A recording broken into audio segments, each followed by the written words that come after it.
ব্রাহ্মণবাড়িয়ার মানুষের প্রতি এত অবহেলা কেন? কথায় কথায় ব্রাহ্মণবাড়িয়ার মধ্যে জোটের প্রার্থী আসে কেন?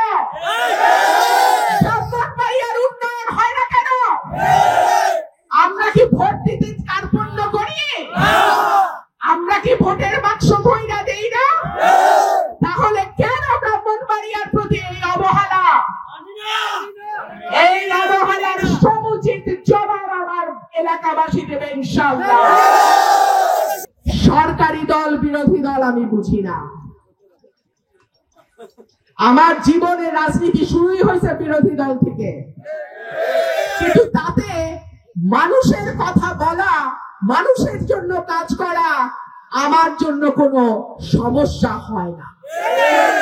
ইচ্ছা যদি থাকে যে কোনো অবস্থায় মানুষের জন্য কাজ করা যায়। ইচ্ছা যদি থাকে যে কোনো অবস্থায় এলাকার উন্নয়ন করা যায়। এই প্রেসার যদি সর্বত্র, সেটা স্কুল বলেন, কলেজ বলেন, মাদ্রাসা বলেন, স্বাস্থ্য কমপ্লেক্স বলেন, নিজেদের রাস্তাঘাটের উন্নয়ন বলেন, সকল জায়গায় যদি এই প্রেসার অব্যাহত রাখতে হয়, প্রার্থী দেখে ভোট দেবেন। আপনারা দেশের মালিক, জনগণ এই দেশের মালিক।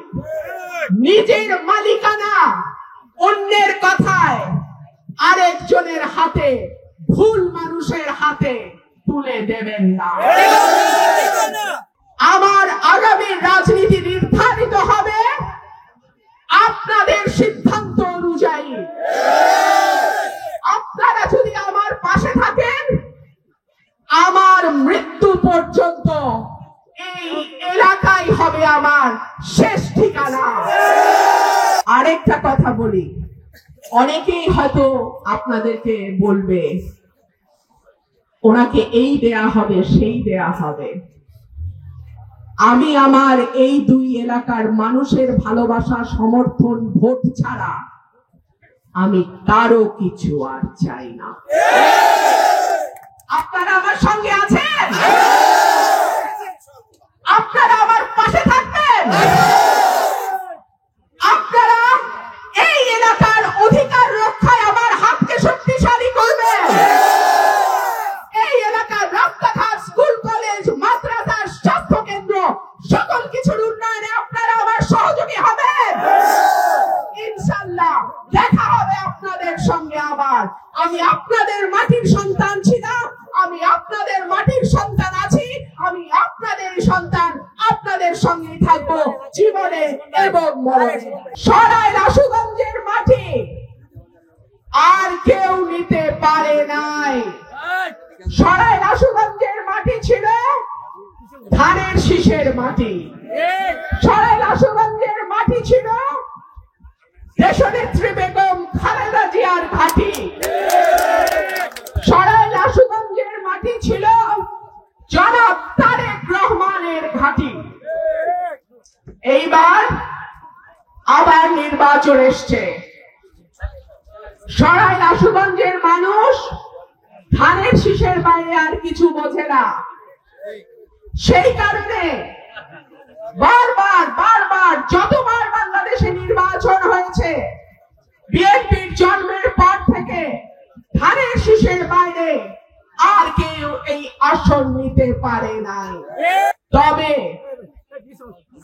একবার ঝামেলা হয়েছিল 2001-এ, যখন ইসলামী ঐক্য জোটকে মনোনয়ন দেয়া হয়, তখন কিন্তু আপনারা ভোট দিয়েছিলেন।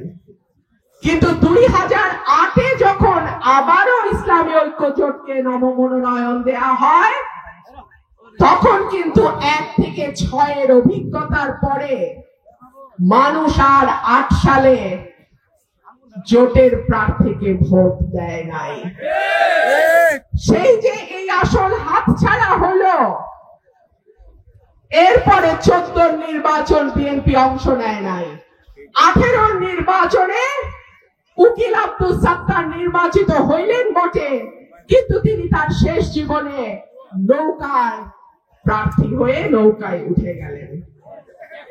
আবার আরেকটি নির্বাচন এসছে, এই নির্বাচনে গত 17 বছর আমি দলের সঙ্গে ছিলাম, দেশনেত্রী বেগম খালেদা জিয়ার সঙ্গে ছিলাম, ভারপ্রাপ্ত চেয়ারম্যান তারেক রহমান সাহেবের সঙ্গে ছিলাম, বিএনপির সঙ্গে ছিলাম।